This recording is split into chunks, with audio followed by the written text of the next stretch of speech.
Shalom à tous. Quel est le soldat d'Israël qui, d'après la Torah, doit et peut faire la guerre?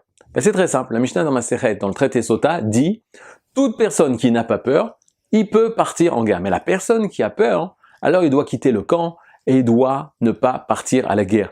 Il y a d'autres raisons. Le marié ne doit pas partir en guerre.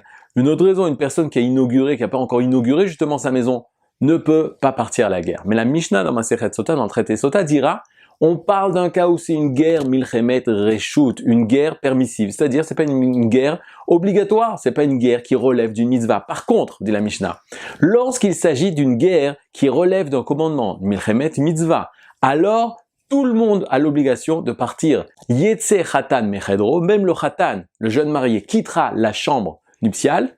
Ve kala merupata, la kala sortira du dé nuptial, de sa cour choupa, pour partir en guerre et défendre le peuple d'Israël. Maintenant, on se pose la question d'où vient ce verset. C'est un verset qui vient du prophète Yoël. Et dans le prophète Yoël, on parle des guerres d'Israël terribles qui vont arriver à la fin des temps.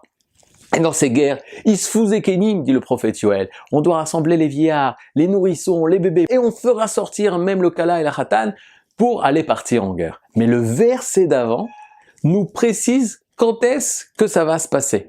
Le verset d'avant dit « Tikou shofar betzion » sonnez du shofar à Tzion. C'est quoi Tzion? C'est Sion, c'est en Israël. Qui déchout Tzom, sanctifier un jour de jeûne pour se préparer à la guerre. Vekiru Atzara, et Atzara, c'est rassembler, disent les commentateurs, rassembler le peuple d'Israël. Donc il faut sonner du shofar, il faut faire un jeûne, et il faut rassembler le peuple d'Israël pour pouvoir se préparer à la guerre. Mais nous, dans cette guerre d'aujourd'hui en Israël, on a compris malheureusement. Quand est-ce que cette guerre a commencé? Elle a commencé à Simchat Torah, le 7 octobre, qui est tombé le jour de Simchat Torah.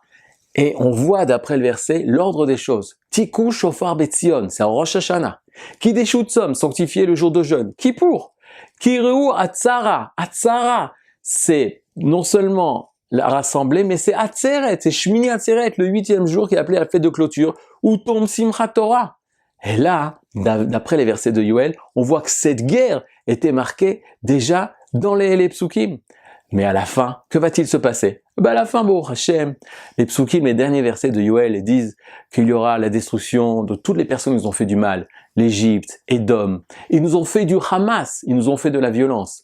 Et Yehuda Teshev, Leolam Yehuda Teshev, et à jamais de nouveau, le peuple juif pourra s'installer en Israël dans la paix et la tranquillité et l'harmonie. Baruch Hashem, Bezrat Hashem, que se réalisent les paroles du prophète Yoël et au Nitzachon, à la victoire et à la paix d'Israël.